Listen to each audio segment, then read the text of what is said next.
Muy buenos días, tardes y noches, bienvenidos al Aire Podcast, donde cada semana chismeamos de salud, enfermedades, el cuerpo humano, cómo nos enfermamos y cómo nos curamos. Como siempre, Coral, fisioterapeuta a sus órdenes, y tenemos un invitadazo, ya me lo habían pedido varias veces, entonces, para no arruinar la sorpresa, los dejo con el invitado, por favor. Hola, Cor. Hola, gente que nos escucha.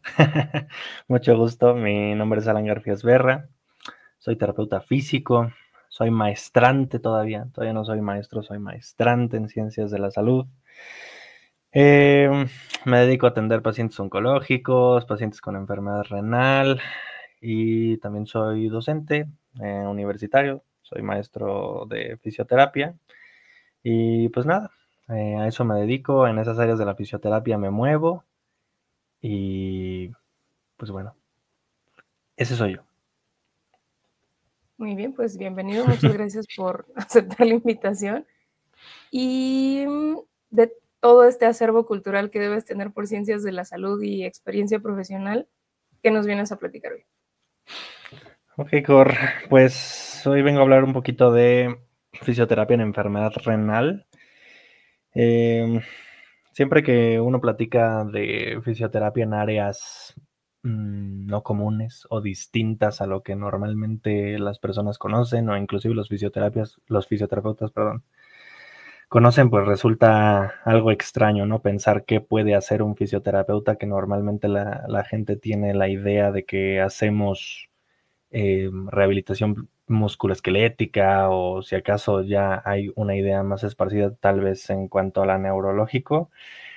Pues qué hacemos, ¿no? En este tipo de padecimientos donde aparentemente no hay nada a la cercanía de que podamos hacer, ¿no? Con un paciente, por ejemplo, en tu caso, un paciente oncológico seguramente te pasa, o con un paciente con enfermedad renal crónica, sobre todo porque aparentemente es algo que es nuevo, y digo aparentemente porque para nada es nuevo.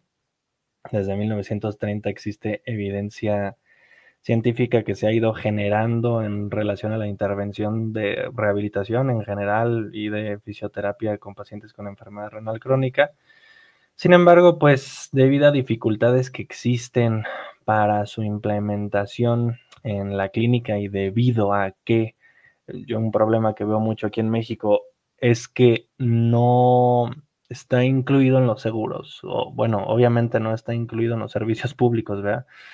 Pero no está incluido en los seguros tampoco, que eso es algo que sí ocurre en otros países. Pues bueno, su implementación es muy escasa, porque si no es por el sistema público y si uno lo tuviera que adquirir de manera privada esta atención, pues resultaría ridículamente costosa, ¿no? Entonces es muy poca la gente que puede acceder a este servicio.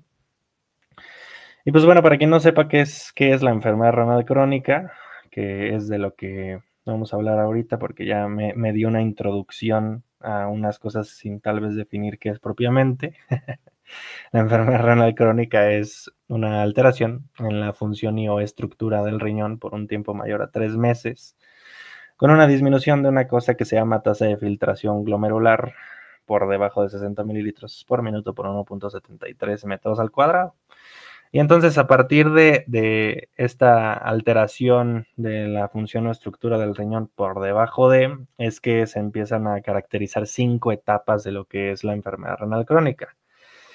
Y dentro de esas 5 etapas, la número 5 es denominada como insuficiencia renal. Lo que eso significa es que la tasa de filtración glomerular del riñón está por debajo de 60 mililitros por minuto por 1.73 metros al cuadrado, con otros indicadores de disfunción renal, como puede ser albuminuria, ¿no? Entonces, cuando un paciente, o cuando nosotros, porque nos puede pasar a todos nosotros, tenemos una pérdida de la función renal que se mide con eso que les digo que se llama tasa de filtración glomerular, se ofrecen distintos tratamientos para los pacientes, dentro de los cuales pues se encuentran dos modalidades principales, ¿no? Una que es la terapia o el manejo conservador de la enfermedad renal crónica, y dentro del manejo conservador pues se tienen que seguir unas medidas higiénico-dietéticas y un estilo de vida muy específico para que no haya desregulaciones hidroelectrolíticas en el cuerpo del paciente, es decir, de la cantidad de agua o solutos que va a tener el paciente que debería, y productos de desecho que debería estar desechando el paciente y que no lo va a hacer. Entonces, esto es algo bien importante que se tiene que decir, que se tiene que mencionar, que se tiene que hacer hincapié en que existe, cuando alguien tiene enfermedad renal crónica, existe una modalidad de tratamiento que es la modalidad conservadora. Hay que esparcir ese mensaje por la vida, que claro, que se tendrá que valorar con el médico nefrólogo si es que uno es candidato o no, ¿verdad? Para ir a terapia conservadora o a manejo conservador de la enfermedad. Esto lo digo porque existe una tasa, existe un dato estadístico horrible, a mi parecer, que es que el 80% de las personas que inician una terapia de sustitución de la función renal que se llama hemodiálisis, es decir, la otra cara del manejo de la insuficiencia renal, se arrepienten. O sea, el 80% de las personas que agarran el otro tratamiento, la otra modalidad de tratamiento de la enfermedad renal crónica, se arrepienten de haberlo hecho. Claro que el manejo conservador no es para todos, por eso estoy diciendo que se tiene que verificar con su médico nefrólogo, pero sí es algo que la población tiene que saber, porque también hay veces, pues que pues bueno, o sea, los nefrólogos no lo dicen, ¿no? Porque pues es un negociazo también, es un negociazo la hemodiálisis. Entonces, obviamente que pues bueno, conviene, ¿no? No todos, obviamente, la gran mayoría no va a hacer eso, la gran mayoría son seres humanos loables, inteligentes, bonitos, que velan por el bien del paciente, pero pues como en todo hay manzanas podridas, como en todo, entonces es necesario saber eso, ¿no? Entonces existe el manejo conservador, que prácticamente es llevar un estilo de vida muy específico, con cuidados nutricionales muy específicos, con ejercicio, shalala, para que una persona pueda mantenerse sin la otra modalidad de tratamiento que se llama terapia de sustitución de la función renal. Y las terapias de sustitución de la función renal se dividen principalmente en modalidades de diálisis. Dia quiere decir a través de, lisis quiere decir eliminación. Entonces, diálisis es eliminación a través de algo. Ahorita vamos a ver las modalidades de diálisis. Y el trasplante, ¿no? Las modalidades de trasplante renal. Entonces, lo ideal sería que los pacientes tuvieran un trasplante renal, pero debido a la complejidad que existe para tener un trasplante renal, pues por la compatibilidad o por la viabilidad genética que existe, por la posibilidad de rechazo, por el donador, etcétera, pues es difícil que los pacientes accedan a esa terapia de sustitución de la función renal. No quiere decir que no pase, se hacen muchísimos trasplantes, pero no es algo que va a pasar inmediatamente, ¿no? O sea, van a entrar los pacientes en una lista de espera, porque lo ideal es que tengan un trasplante. Y pues bueno, mientras eso sucede, pueden estar en tratamiento conservador o en modalidades de diálisis. ¿Sale? ¿Qué modalidades de diálisis tenemos? Tenemos la diálisis peritoneal, eliminación a través del peritoneo, ¿sale? Eliminación de qué? De productos de desecho y de agua también. Y de lo que va a constar, o en lo que va a constar prácticamente la diálisis peritoneal, es que se va a poner un catéter, un acceso para acceder a ese espacio que se encuentra entre el peritoneo y propiamente la piel, el tejido graso. Y se va a insertar en el paciente un líquido que se llama líquido de diálisis, que tiene unas concentraciones específicas de glucosa, de agua, de electrolitos, para que por procesos de ósmosis y gradientes se dé un intercambio de esas sustancias. Es decir, si yo tengo mucho de sustancia X dentro de mi cuerpo y en mi líquido de diálisis tengo poco de sustancia X, por ejemplo, urea, que es el principal objetivo de las modalidades de diálisis, pues lo que tiende a pasar o lo que queremos que pase es que esa urea que se encuentra en el paciente pase del paciente hacia el líquido de diálisis por medio de esa membrana semipermeable que va a ser el peritoneo. ¿Sale? Y pues bueno, entonces hay muchas modalidades de diálisis peritoneal, hay ambulatoria continua, hay nocturnas con máquinas. Como se dice coloquialmente, hasta entre los perros hay razas, ¿no? O sea, si te toca una modalidad de diálisis peritoneal, pues hay muchas opciones para que tú las puedas tomar, algunas más cómodas que otras, pero yo diría que absolutamente todas las modalidades de diálisis peritoneal involucran algo muy importante, que es un grado de responsabilidad alto por parte del paciente y por parte de los familiares del paciente. ¿Por qué? Porque como lo tiene que hacer diario y varias veces al día, según obviamente la modalidad de la que estamos hablando, pero vamos a hablar de la ambulatoria continua. La ambulatoria continua, que es que el paciente va a estar haciendo su vida normal y se va a estar poniendo el líquido de diálisis constantemente, lo va a estar cambiando varias veces a lo largo del día para que se esté dando ese intercambio constantemente, como lo harían los riñones. O sea, los riñones estarían haciendo ese intercambio constantemente, ¿no? Entonces, debido a que los pacientes tienen que hacer eso, pues no pueden estar con una enfermera toda la vida, ¿verdad? Ni con un doctor toda la vida, ni estar yendo 3 meses al día a su centro de salud, o 4 o 6 veces, como se tiene que hacer. No, pues no. Entonces, pues los pacientes tienen que aprender a hacerlo, los familiares tienen que aprender a hacerlo, y tienen unas técnicas de cuidados higiénicos muy específicos, porque la diálisis peritoneal tiene un riesgo muy específico, que es la peritonitis, ¿no? Que es una infección en el peritoneo. Y eso es muy importante de cuidarse, porque a medida que los pacientes vayan teniendo varios episodios de peritonitis, van a tener la probabilidad de presentar esclerosis del peritoneo. Esclerosis. Esclera significa duro, osis, padecimiento o proceso degenerativo. Entonces, una esclerosis peritoneal es un endurecimiento de esa membrana que servía para generar ese proceso de intercambio. Entonces ya no va a servir la diálisis peritoneal. Por eso digo que tiene muchísima responsabilidad tener diálisis peritoneal, que a mi parecer es mejor que la hemodiálisis totalmente, pero hay que comprender algo como agentes de la salud y como familiares, si es que están escuchando esto de pacientes con enfermedad renal crónica, que yo sé que no les daré ninguna sorpresa a ellos, pero pues es muy pesado.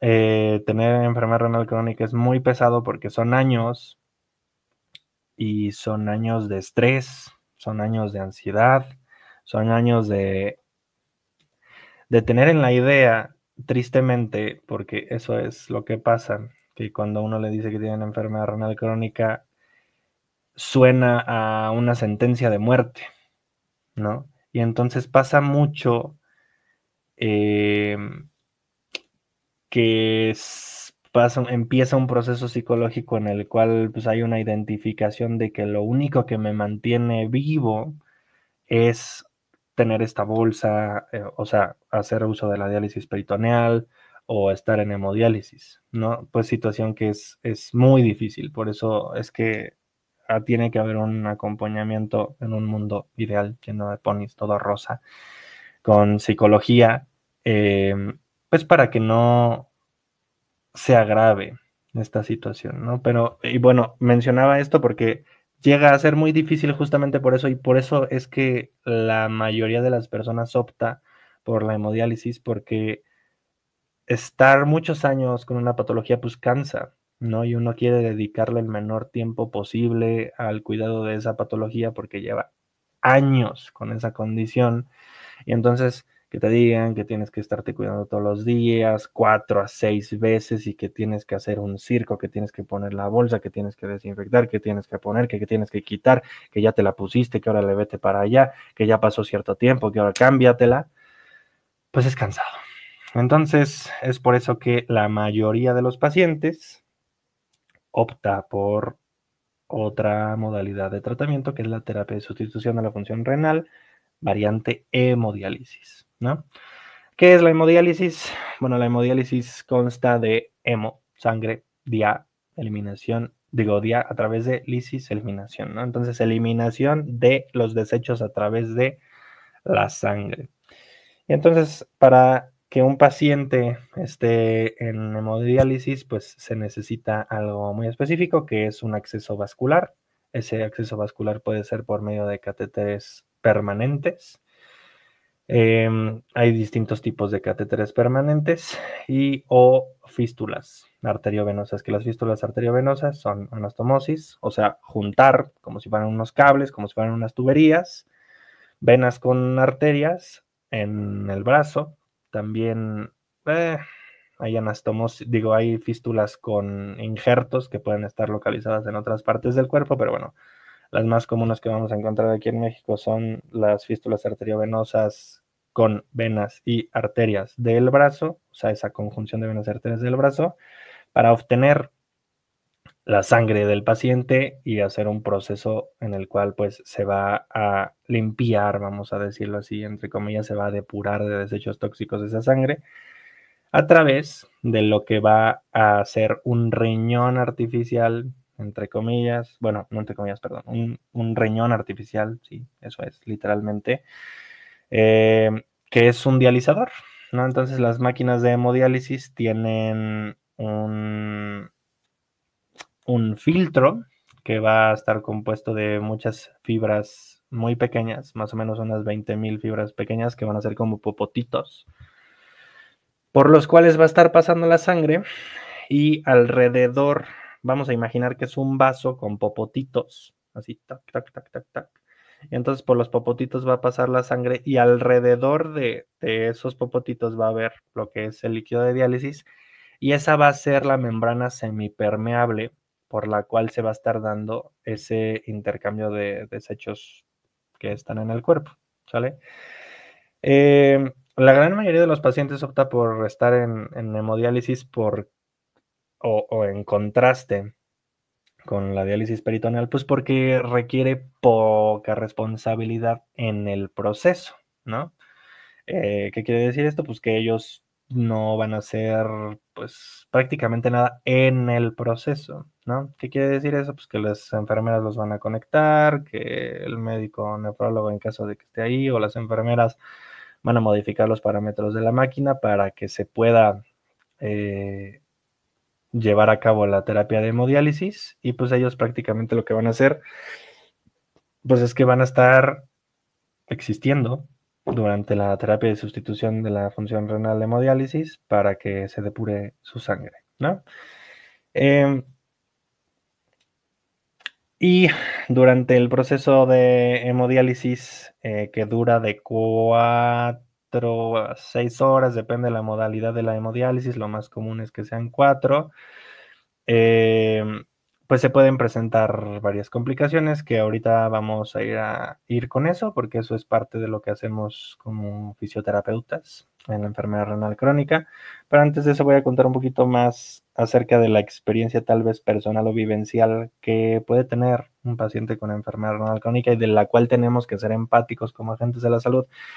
Y es que tenemos que considerar que una terapia de sustitución de la función renal hemodiálisis dura 4 horas y que tiene que ser 3 veces por semana mínimo, o lo ideal es que sea 3 veces por semana. Obviamente hay quien lo hace menos por cuestiones económicas, pero eso no es lo ideal. Lo ideal es que sea 3 veces por semana.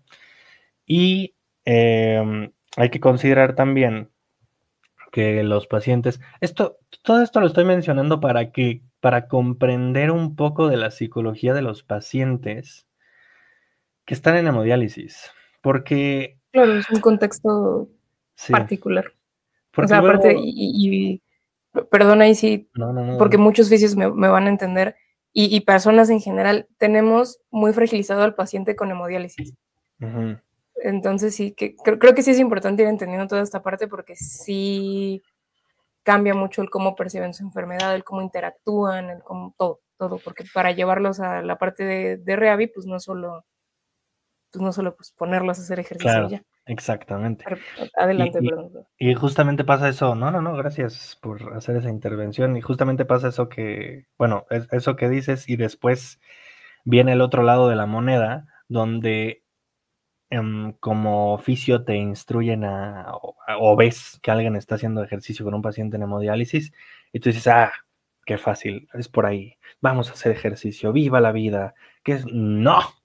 ¿Por qué? Porque las personas, lo que iba a decir justamente en este contexto es que la experiencia vivencial de las personas con hemodiálisis es normalmente con un proceso de fatiga.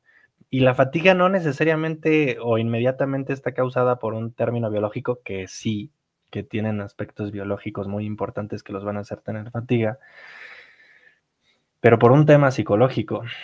Imagínate tú, persona que me estás escuchando, que te dicen, oye, no, aparte de toda la chamba que tienes que hacer y que eres mamá y que eres papá o que eres tío y que eres primo, no sé, lo que tú hagas, ahora tienes que ir 3 veces por semana a sentarte en un lugar 4 horas, pero no solo es ir 3 veces por semana a sentarte en un lugar 4 horas, sino que es 1 hora de ida a ese lugar, 1 hora de regreso, que te pesen, que te midan, que mientras estás conectado a una máquina que tú sabe Dios qué es, empieza a hacer ruidos a cada rato y de repente ves que el señor que está enfrente de ti se puso mal y se desmayó y ya se lo llevaron a no sé dónde. Son 6 horas de estrés, normalmente. Normalmente son 6 horas de estrés. Yo digo esto porque como personal de rehabilitación tienes que entender esto también para hacer cambios graduales en el estilo de vida de la persona, porque las guías te van a decir, no, es que tiene que hacer ejercicio todas las sesiones, 12 meses y con tanta carga, y pues al principio eso es muy difícil, ¿no? O sea, que tengas un paciente con ahorita las características biológicas que también vamos a mencionar, que no es que sean frágiles, que sí se puede, solamente se tienen que tener ciertos cuidados, pero hay otra capa que no se menciona, que es esta, ¿no? Es como en oncología, hay un modelo que se llama las capas de la cebolla, ¿no?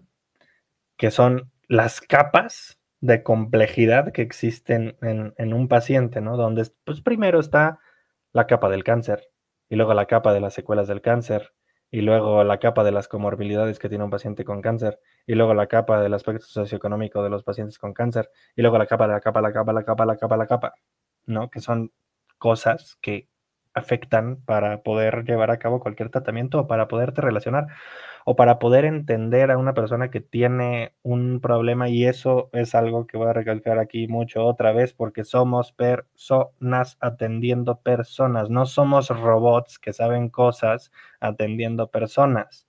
No somos eminencias que tienen el ego de Cristo ahí atendiendo personas. No, somos personas que están en la misma situación de poder padecer que lo que estas otras personas.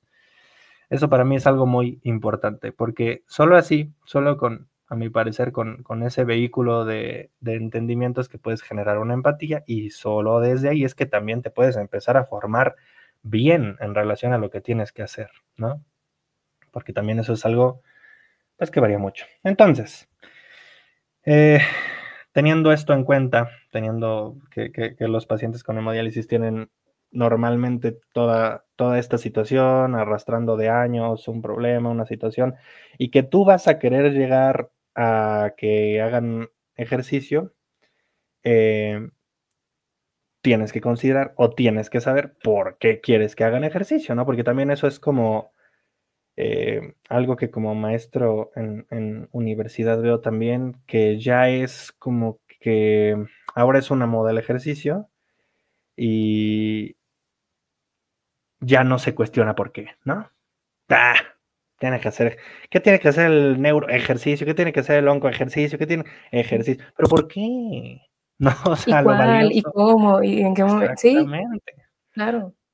¿no? O sea, Dice también tú conoces a Luis, dice Luis que nos volvimos cansadores profesionales en algún punto de la vida porque hacen ejercicio por hacer ejercicio.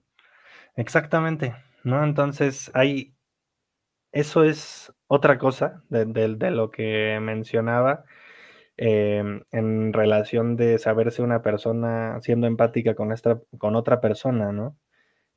O sea, ¿por qué necesariamente o por qué forzosamente a huevo, yo digo muchas groserías, disculpe quien esté escuchando, Adelante. pero así soy yo. ¿Por qué forzosamente a huevo alguien tiene que hacer ejercicio? O sea, por qué no una sesión de rehabilitación si lo que tienes que conseguir al final del día dentro de tu chamba, que es rehabilitación, no puede ser de educación, ¿no? Que, pues bueno, le va a ayudar y que, o sea, es un cuestionamiento que yo le hago a quien no lo sabe, pues porque, bueno, literalmente eso está plasmado en muchísimas guías de práctica clínica y en muchísima bibliografía científica, ¿no? Pero bueno, entonces hay que cuestionarnos por qué tenemos que hacer ejercicio físico con estos pacientes y bueno, la respuesta pues llega muy pronta o llega muy fácil, ¿no? Si lo primero que consideramos es que las principales causas de enfermedad renal crónica es la diabetes o la nefropatía diabética y la nefropatía hipertensiva. En otras palabras, ¿qué quiere decir esto? Que los pacientes que tengan enfermedad renal crónica van a ser pacientes con diabetes de larga evolución, van a ser pacientes con hipertensión de larga evolución. Normalmente son las dos principales causas, pero también te va a tocar un chavito que tiene 17 años, que tiene agenesia renal, ¿no? Y su carácter psicológico al enfrentar la enfermedad, pues va a ser muy distinto a quien lleva 30 años con hipertensión, a quien lleva 20 años con diabetes, ¿no? O sea, va a ser muy distinto.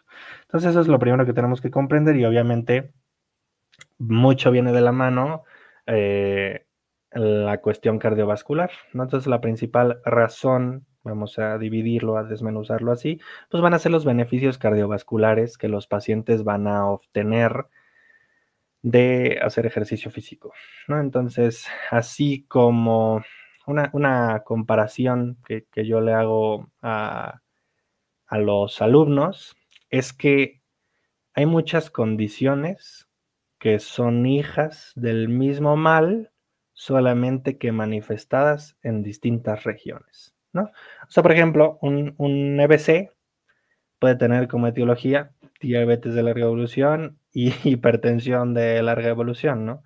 Que va a afectar los vasos, pero en este caso del cerebro. Y entonces tenemos secuelas neurológicas.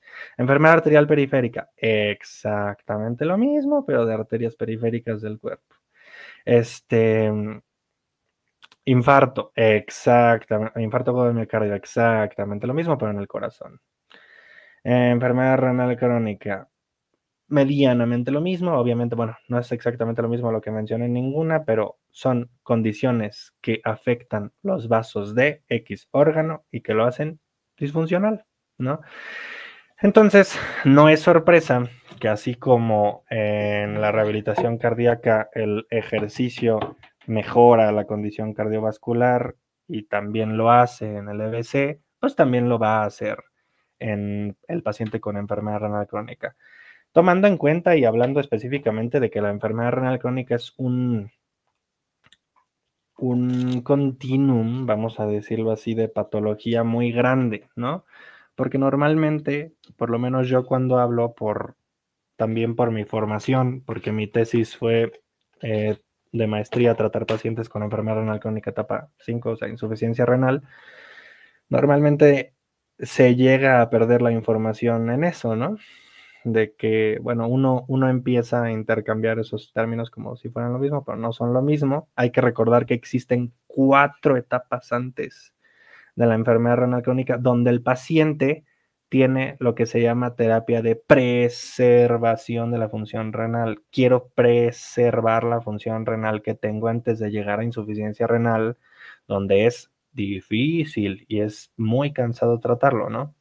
Entonces, hablando del aspecto de la terapia de preservación de la función renal, o sea, de las etapas 1 a 4, se ha documentado ampliamente que el ejercicio ayuda a mejorar la tasa de filtración glomerular. Escuchen eso, ayuda a mejorar la tasa de filtración glomerular. O sea, eso es algo inmenso, inmenso, inmenso, inmenso. O sea, no hay medicamentos que hagan eso. Ayuda a mejorar la tasa de filtración glomerular, ¿no? O sea, ayuda a que pueda haber, por ejemplo, una regresión en las etapas. Sí, Claro, claro. que el aumento de la tasa de filtración glomerular no es tan dramático, ¿verdad? Realista, realista, sí. Sí, sí, sí. Eh, pero entonces eso es algo muy importante destacar. Va a haber un aumento de la tasa de filtración glomerular, va a haber disminuciones de la presión arterial, va a ayudar a controlar la diabetes. Eso, digamos, sería lo más pronto de destacar, ¿no?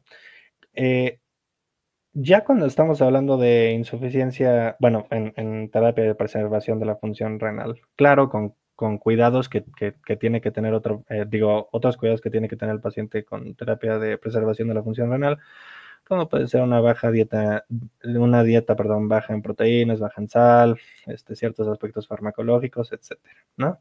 Que se tienen que cuidar, pero prácticamente los cuidados o el rol de la fisioterapia en la enfermedad renal crónica de etapas 1 a 4 sería lo homólogo tal vez a una labor preventiva, hablando de rehabilitación cardíaca.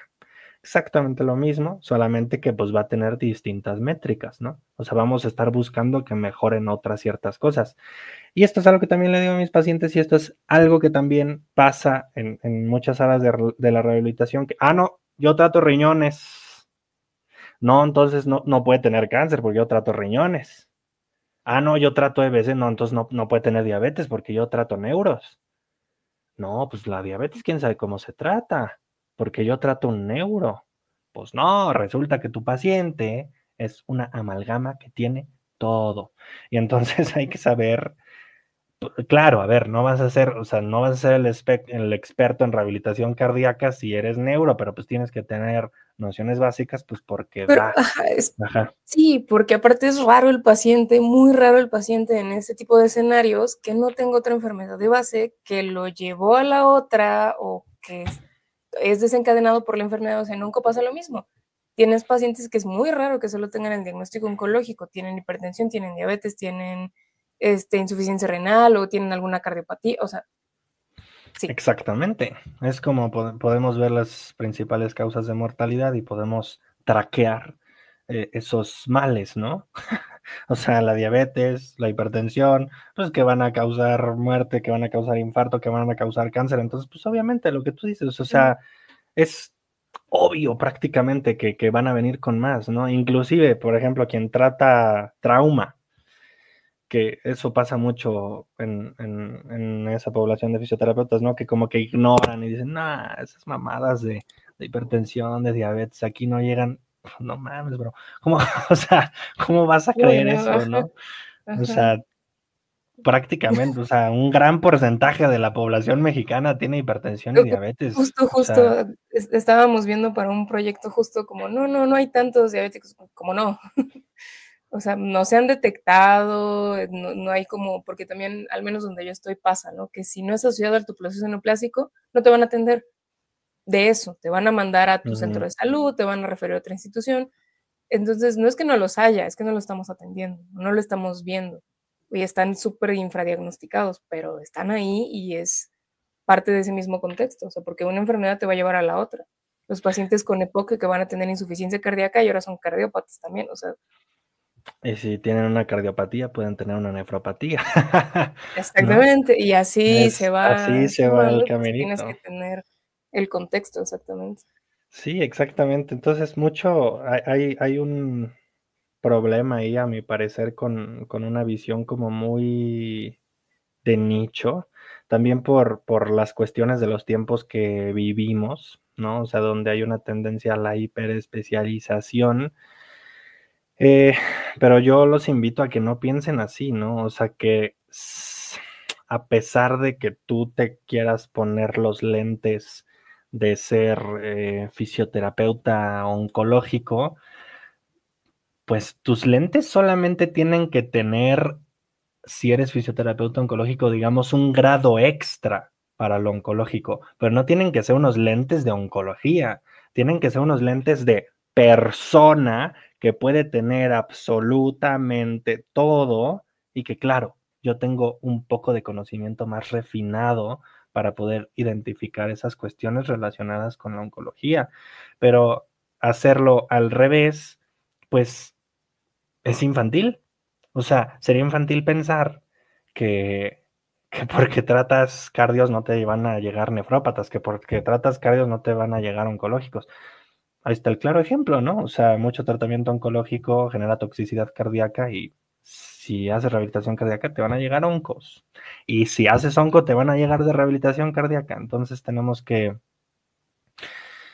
tener esos lentes ahí vivos, ¿no? Entonces, pues bueno, lo que comentaba en relación a eso es que mucho de la terapia de preservación de la función renal, pues es eso, o sea, es muy similar, prácticamente igual, o sea, pacientes que están en programas de prevención de rehabilitación cardíaca, pues también están en programas de preservación de la función renal, seguramente, muchos de ellos, ¿no? Por lo que decía, por el símil y por la probabilidad de que tengan alteraciones renales. Hablando específicamente, voy a hablar específicamente de la intervención del fisioterapeuta en hemodiálisis porque es como que lo más famoso tal vez, lo más investigado, no porque no se haga en trasplante, sino porque pocos serán los que se hagan trasplante, y deja tú que pocos serán los que se hagan trasplante, pocos serán los que acudan a rehabilitación después de un trasplante, no porque no tengan que, sino pues, por la referencia. Y misma situación, no porque no haya gente que esté en diálisis peritoneal, sino porque va a ser lo menos común que tú atiendas.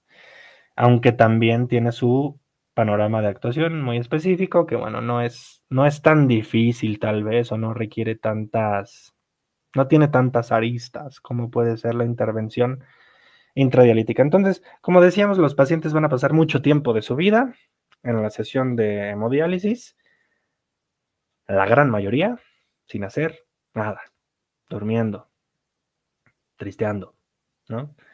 Entonces, pues ya desde hace mucho tiempo a alguna persona se le ocurrió y dijo, oye, si estos pacientes tienen que hacer ejercicio porque presentan una situación que se llama desgaste energético proteico, que está caracterizada por lo siguiente. Como los pacientes con insuficiencia renal tienen muy baja tasa de filtración glomerular, eso quiere decir que desechan muy poco de lo que tienen que desechar. Existen 150 productos nitrogenados asociados a una cosa que se llama síndrome urémico, contrario a la creencia que tal vez algunas personas tengan de que el síndrome urémico solamente se debe a la retención de urea. No, o sea, lo principal es la retención de urea, pero para nada es lo único. O sea, hay 150 productos de desecho que se deberían de estar desechando, que no se están desechando, y que entonces empiezan a generar inflamación de bajo grado, que empiezan a generar desregulación de hormonas relacionadas con el apetito, la leptina, la grelina, el neuropéptido Y, que empiezan a generar estrés oxidativo, ¿no? Y entonces esto hace que, bueno, también generan acidosis, ¿verdad? Porque no se están secretando los hidrogeniones ni se está reabsorbiendo el bicarbonato como debería de ser en la fisiología renal normal. Y entonces todo esto provoca que haya un proceso catabólico, en español, un proceso de destrucción, ¿no? En general, de proteínas, y que haya un proceso anabólico alterado, o sea, un proceso de construcción bajo, o que no haya, ¿no? Entonces, si estoy destruyendo mucho por un lado y si estoy construyendo poco por el otro, pues la balanza está en destruir, en bajar mi función física, ¿no?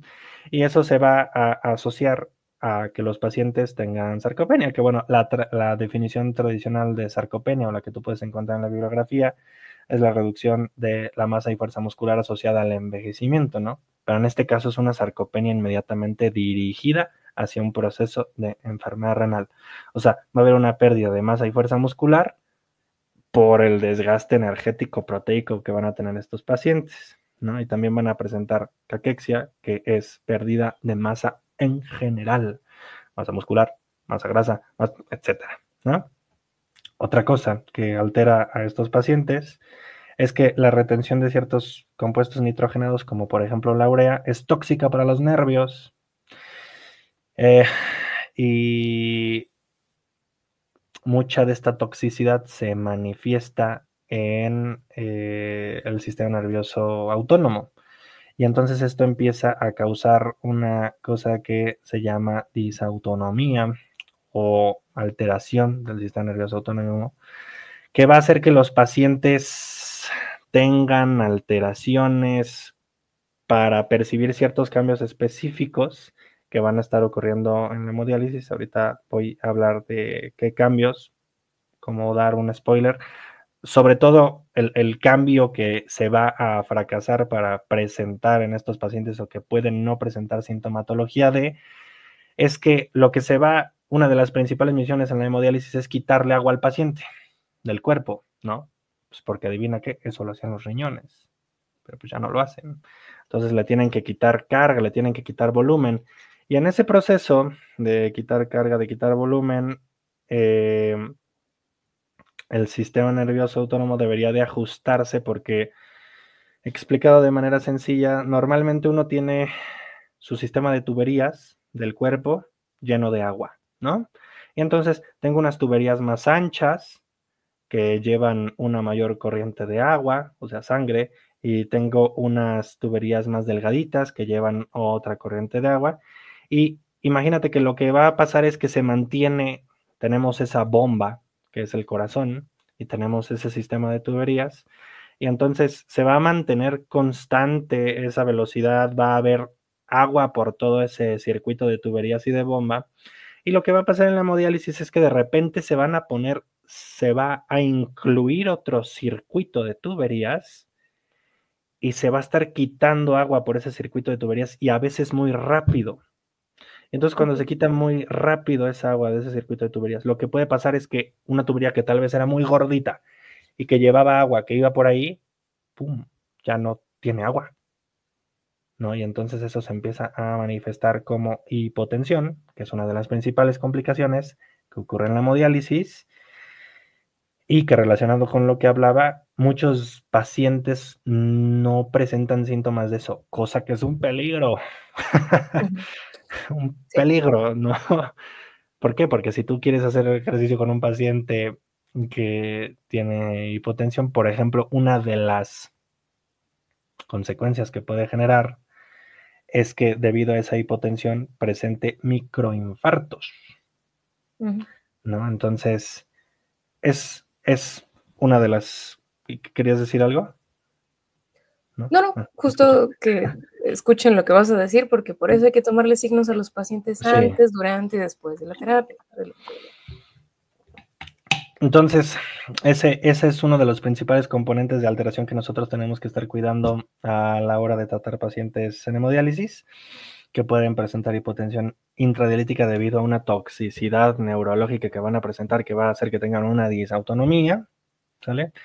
Otra cosa que tenemos que tener cuidado es que, bueno, los pacientes van a tener hipertensión, ahorita vemos que eso, ¿qué onda con eso? Van a tener diabetes, tenemos que tener los cuidados, tomar la glucemia antes, durante y después del ejercicio, que eso es algo que pocas veces se hace, ¿no?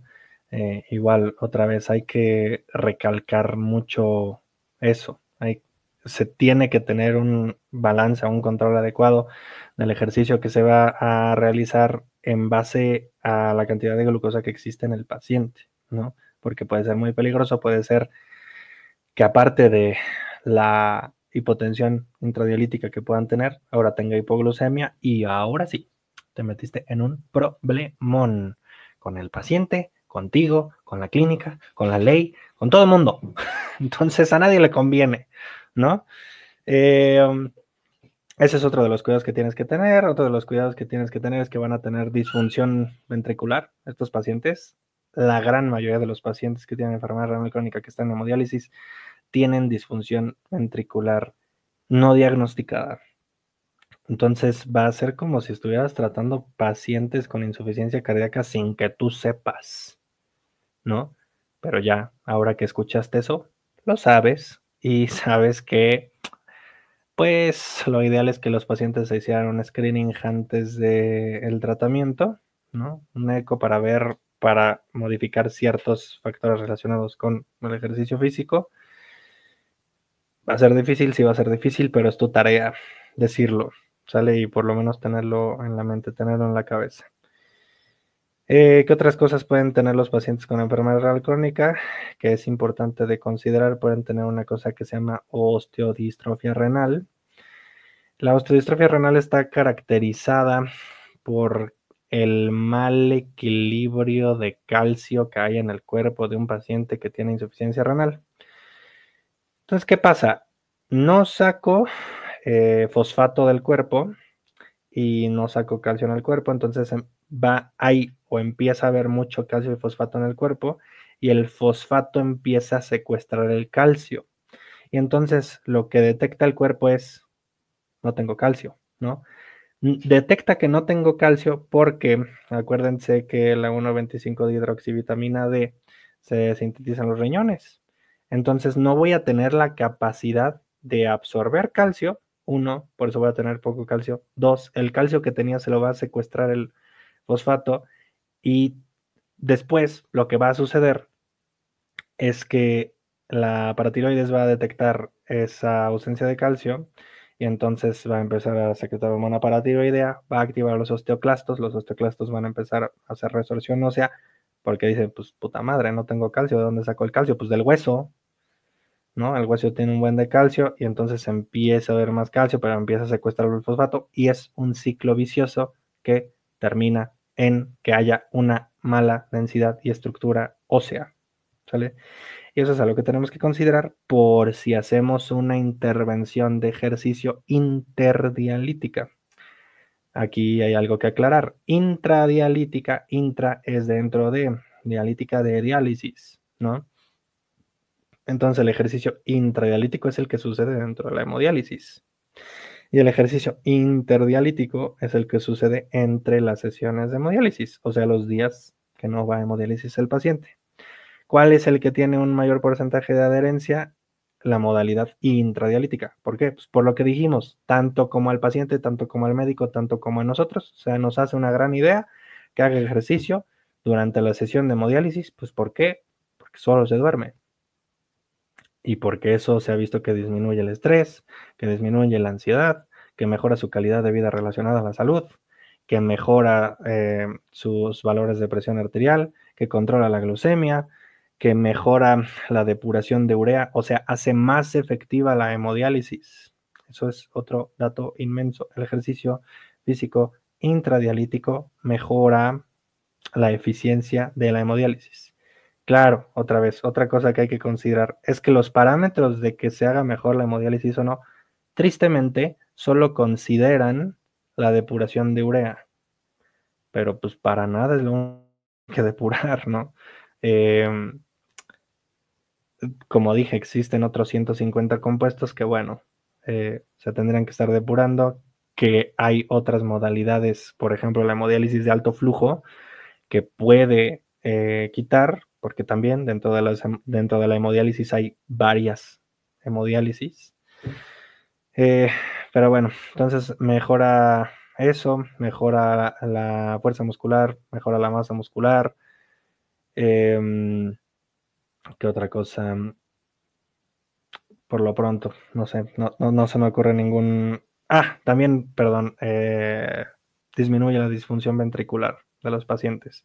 Entonces, tiene una gran cantidad de beneficios el ejercicio intradialítico y la modalidad que es más utilizada es el ejercicio, no más utilizada, perdón, la que ha sido más estudiada es la modalidad de ejercicio intradialítico aeróbico, ¿no? Esto sí se implementa en ciertos centros públicos, por ejemplo, aquí en el país.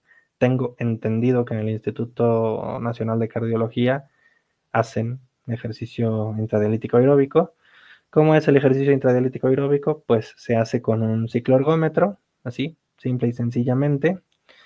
Y en cuanto a los parámetros de FIT, en cuanto a la frecuencia, pues se hace todos los días que el paciente va a la sesión de hemodiálisis, que tienen que ser mínimo 3. En cuanto a la intensidad, se manejan intensidades moderadas con escala de Borg, puede ser modificada, puede ser tradicional. Otra cosa que hay que considerar y por la cual se utiliza la escala de Borg para manejar la intensidad y no la frecuencia cardíaca es porque existe una disminución de la variabilidad de la frecuencia cardíaca de los pacientes que tienen enfermedad renal crónica. ¿Eso qué quiere decir? que la frecuencia cardíaca que nosotros vemos que tiene un paciente con enfermedad renal no es fiable o no avanza de la misma manera en la que avanzaría, o sea, no acelera el corazón de la misma manera en el que aceleraría en alguien que está sano, ¿no? Entonces, por eso tenemos que tener cuidado en esa parte y por eso se prescribe la intensidad percibida del esfuerzo. Frecuencia e intensidad, el tipo en este caso es aeróbico, el tiempo pues se recomiendan unos 30-40 minutos de ejercicio físico intradialítico. Algo bien importante es que se haga en las 2 primeras horas de la sesión de hemodiálisis. ¿Por qué? Porque dijimos que le van a quitar, en este caso lo más importante es agua al paciente. Entonces, esa bomba va a tener que adaptarse y esas tuberías van a tener que adaptarse a trabajar con menos sangre. Y dijimos que hay una disfunción autonómica. Entonces, ¿eso qué quiere decir? Que está retardado eso. Está retardada la capacidad para ajustarse a esa pérdida de líquidos. Entonces, entre más temprana sea la intervención de ejercicio físico, menos probabilidad hay que haya hipotensión, porque menos líquido se le ha quitado al paciente. A medida que más va avanzando la sesión, pues la ultrafiltración empieza a ser mayor, la ultrafiltración acumulada, o sea, la cantidad de líquido que se le ha quitado al paciente, y entonces puede ser más probable que presente hipotensión. Hay muchas maneras para contrarrestar esa hipotensión. Uno puede ser reducir la ultrafiltración. La ultrafiltración, en términos sencillos, es la velocidad o la capacidad que tiene la máquina de hemodiálisis para quitar agua. Solo que, ojo, hay máquinas que tienen una ultrafiltración calculada, ¿no? Le vamos a quitar tanta agua. Y si tú reduces la ultrafiltración en un momento, pues hay máquinas que dicen, ok, estuvo 10 minutos con la ultrafiltración reducida, o sea, a menor velocidad. Una vez que le quitas esa reducción, la máquina va a compensar eso que debió de haber quitado. Pero hay otras máquinas que no. ¿Y cuál es el problema con las máquinas que no?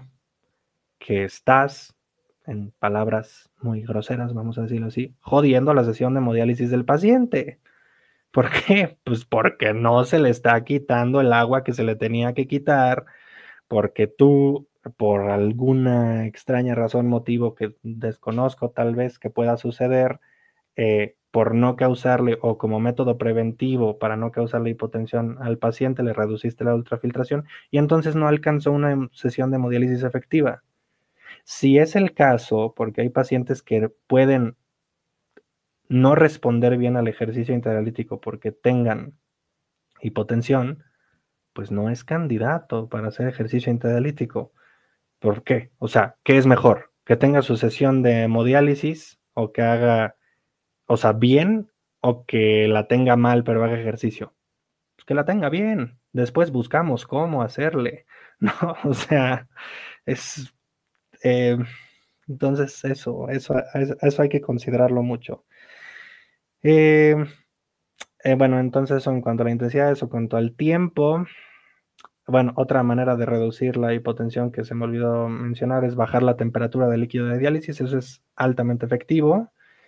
Lo que haces al reducir la temperatura del líquido de diálisis es que como la sangre está en contacto en esos tubitos que le contamos, como con el líquido de diálisis, lo que va a haber, pues es que va a haber una transferencia de temperatura del líquido de diálisis hacia la sangre y hacia la sangre hacia el líquido de diálisis. Si el líquido de diálisis está más frío, ojo, no va a estar en 20 grados el líquido de diálisis, santa madre de Dios, no vayan a hacer eso, ¿eh? O sea, máximo unos 35. Lo que va a pasar es que se va a enfriar la sangre. Si se enfría la sangre, esas tuberías que dijimos que tenemos, pues se van a apretar. Si se van a apretar y si tenía menos agua, entonces ahora va a mantenerse ese volumen corriente adecuado. No va a haber espacio, alias va a haber menor probabilidad de tener hipotensión, solo con bajar la temperatura. Si usted no sabe manejar una máquina de hemodiálisis, no le meta mano, ¿sí? Porque se le va a ir encima la enfermera, se le va a ir encima el nefrólogo, se le va a ir encima el paciente, se le va a ir encima la ley y usted ya no va a tener título para ejercer. Ojo, otra vez ese disclaimer, se necesita hablar mucho también con el personal de enfermería y con el personal de nefrología para que tú puedas hacer esos cambios, ¿sale? También tienes que conocer las máquinas específicas porque hay muchos tipos de máquinas. Y otra opción, que tal vez es la más sencilla que alguien podría hacer en caso de que quisiera hacer ejercicio intradialítico y que el paciente presente episodios de hipotensión, pues es colocarlo en posición de Trendelenburg. ¿Qué es posición de Trendelenburg? Los pies por encima del corazón, ¿no? Entonces, exactamente, lo que vas a hacer es que vas a favorecer el retorno venoso, eso va a poner a trabajar más fácil la bomba y listo, vas a poder mantener un gradiente de presión pues más fácil. Decimos eso porque normalmente se tienen que sedestar a los pacientes mientras están tomando la hemodiálisis para hacer el ejercicio físico intradialítico. Y por eso tú tienes que estar tomando los signos antes, durante y después, porque a lo mejor está estable acostado, pero si tú lo sientas, acuérdate que este paciente tiene disfunción autonómica y no se regula. Es como cuando tú te paras de sopetón, que estás así, llevas horas acostado, te paras de sopetón y te mareas. Algo así, pero en tachas, ¿no? O sea, muy cañón, porque tú te regulas rápido, a lo mejor, sientes que te vas a desmayar, te paras tantito, el corazón empieza y ya, ¿no? Pero no te reinicias de... Ajá, sí. No se te reinicia el Windows, ¿no? No se te reinicia el Windows. Ajá. Entonces, pues a estos pacientes se les puede reiniciar el Windows y a ti reiniciarte tu vida, pero ahora en la cárcel, ¿no? Entonces, es importante tener mucho cuidado con eso. Hay que tener mucho cuidado. Bueno, hay que checar muy bien la frecuencia que tiene el paciente, la cantidad de ultrafiltración que lleva el paciente, el flujo. Puta, es que es un mundo hablar de esto. Pero bueno, lo voy a decir por si a alguien le interesa, porque no me queda muchísimo tiempo aquí. Hay que, o sea, hacer el ejercicio durante la hemodiálisis requiere verificar el flujo que está dando el acceso vascular, porque a veces eso puede dar problemas, porque el flujo sea insuficiente, o sea, la cantidad o la rapidez con la que se extrae la sangre. Hay que checar el flujo, hay que checar la calidad del acceso vascular, porque a veces aquí en México los pacientes no tienen catéteres permanentes, sino que usan catéteres temporales. Y eso es un problema, porque puede generar muchas condiciones que pueden poner en riesgo la vida del paciente. Entonces, no es a fuerzas, otra vez, no es a fuerzas hacer ejercicio con estos pacientes. Hay que ver cómo, cuándo y dónde, por qué, para qué. Hay que checar parámetros de la máquina, temperatura, hay que ver cuánto tiene de presión el paciente, hay que ver su glucemia, de nuevo, antes, durante y después. Ya dijimos que hay una modalidad de tratamiento de ejercicio aeróbico, también existe una modalidad de ejercicio intradialítico de resistencia o de resistencia progresiva, donde se hace ejercicio de resistencia. Igual tiene que ser en el mismo tiempo, igual tiene que ser en la misma intensidad, igual tiene que ser en la misma frecuencia, solo que para esto, pues bueno, se recomiendan 4 ejercicios como máximo a lo largo de toda la sesión, con unas 3 a 4 series igual como máximo, y lo mejor es implementar un ejercicio progresivo, ¿sale? Porque de nuevo estos pacientes lo más probable es que estén en un estado catabólico. Y esto también hay que consultarlo mucho. Imagínate que, o sea, tu paciente, porque tiene una desregulación de la leptina y la grelina, no come, no tiene ingesta calórica y proteica suficiente. Y luego tú dices, no, pues es que tiene que hacer ejercicio, porque todos los pacientes tienen que hacer ejercicio. Y lo pones a hacer ejercicio. Y entonces empieza a tener un gasto calórico mucho más cañón. Y no está ingiriendo nada para tener un superávit y para construir músculo, que es lo que nos importa, porque no va con nutrición. Pues no, sirve para nada en ese sentido el ejercicio. O sea, en ese sentido el ejercicio lo estaría perjudicando. Entonces es algo que tenemos que checar con nutrición. Nos tenemos que agarrar la manita del personal de nutrición. Si tienes ego, quitarte el ego. Si tienes pena, quitarte la pena. E ir a hablar con la de nutrición o con el de nutrición y decirle, oye, ¿qué onda con este paciente? Tal. ¿Sabe? Porque puede ser perjudicial. Y pues bueno, por último, para que no digan, porque siempre preguntan, ¿Y los agentes físicos qué? ¿Y qué pasó con la electro? ¿Y qué pasó con el ultrasonido y con el láser? Fíjense que hay buen cuerpo de investigación en relación a la estimulación eléctrica funcional para mejorar la masa y fuerza muscular en pacientes que sean altamente inestables. Entonces, si tú tienes un paciente que de plano, si tú lo sientas, puta, empieza la máquina a hacer 10,000 chillidos porque ya bajó la presión, porque ya se colapsó el catéter, mil cosas, puedes empezar por optar por hacer la estimulación eléctrica funcional para que esos pacientes empiecen a ganar una mejor condición física y tal vez después puedan resistir como tal un programa de ejercicio físico, ¿sale? Pero ojo, no se vale nada más tener conectados ahí a 20 pacientes que tienen la capacidad de hacerlo, porque una cosa es generar esos beneficios por un estímulo pasivo y otra cosa es generar esos beneficios por un estímulo activo. Se ha visto que hay un menor aumento de los beneficios en cuestión de calidad de vida relacionada a la salud de pacientes que tienen la estimulación eléctrica funcional con los que hacen ejercicio. ¿Por qué? Pues porque el ejercicio promueve independencia. Es como cualquiera de nosotros. Si no hacemos ejercicio y de repente hacemos ejercicio, ¿qué pasa? Pues te sientes bien chingón, te sientes bien mamadísimo, dices, ya estoy más guapo, ya estoy más esbelto, ¿no? Porque te hace sentir bien, te hace sentir útil contigo mismo, ¿no? Entonces, tratar de no sustituir eso, vamos a decirlo así, que sea una herramienta como camino para después llegar allá, ¿no?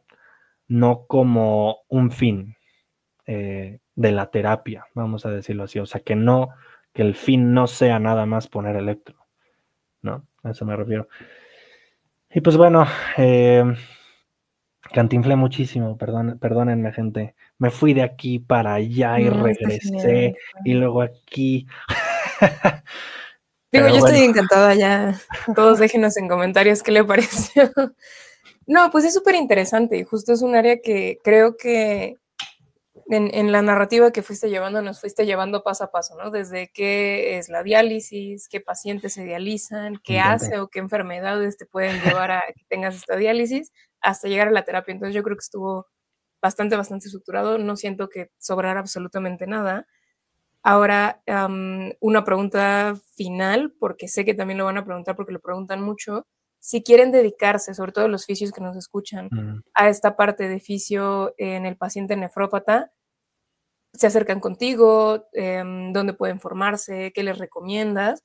Y por el contrario, si son pacientes, no están escuchando y se identificaron con algo de todo esto, dijeron, ay, yo quiero, van contigo, hay 8 de ti, hay una academia de Alans que dan consulta o con quién pueden acercarse. ¿Qué les recomendarías, tanto a fisios como a pacientes?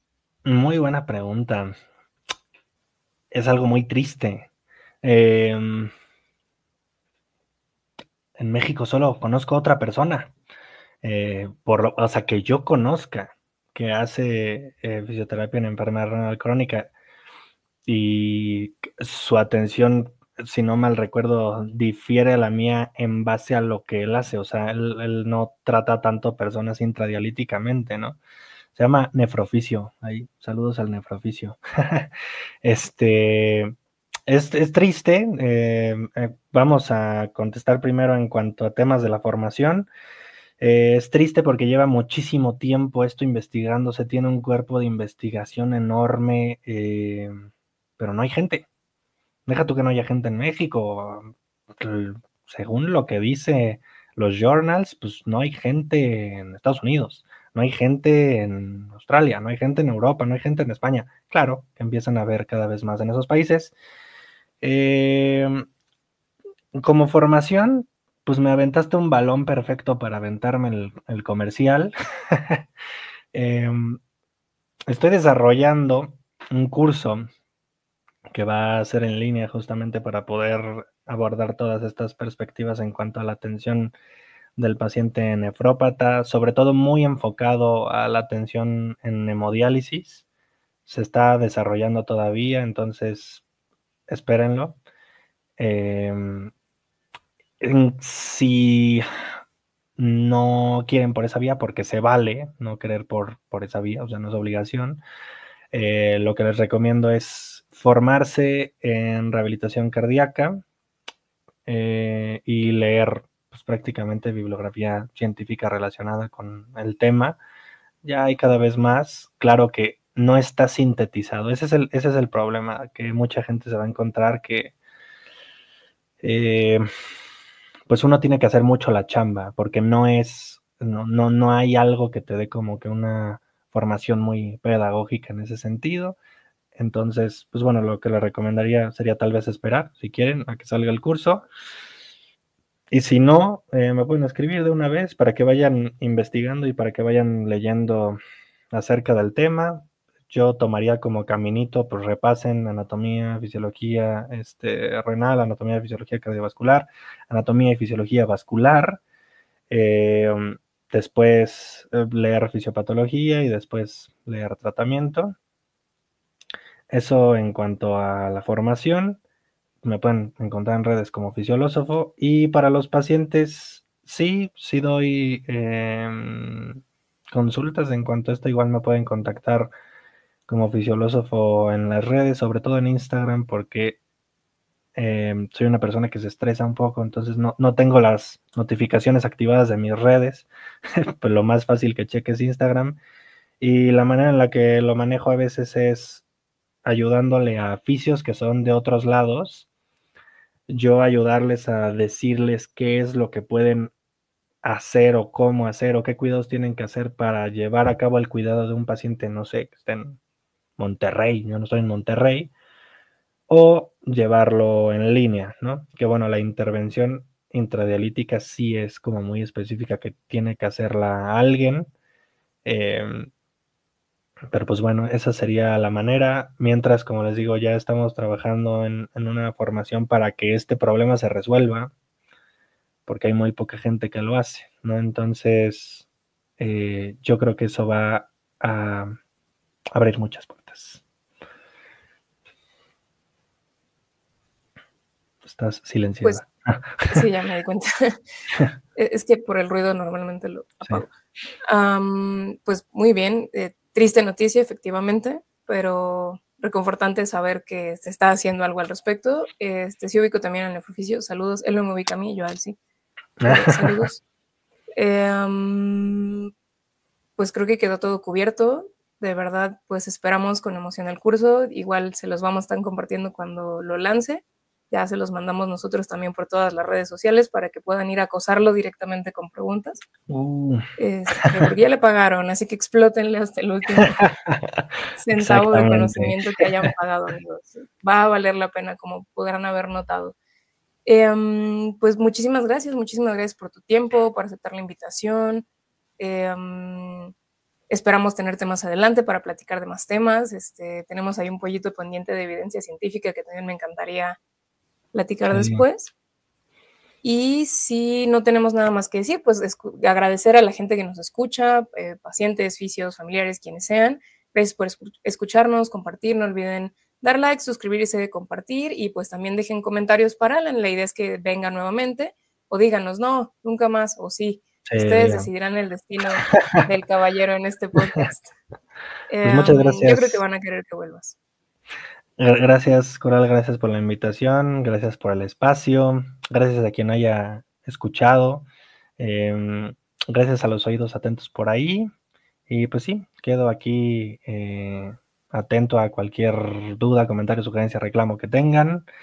Otra vez, te agradezco, Coral, por tu espacio, un gusto platicar.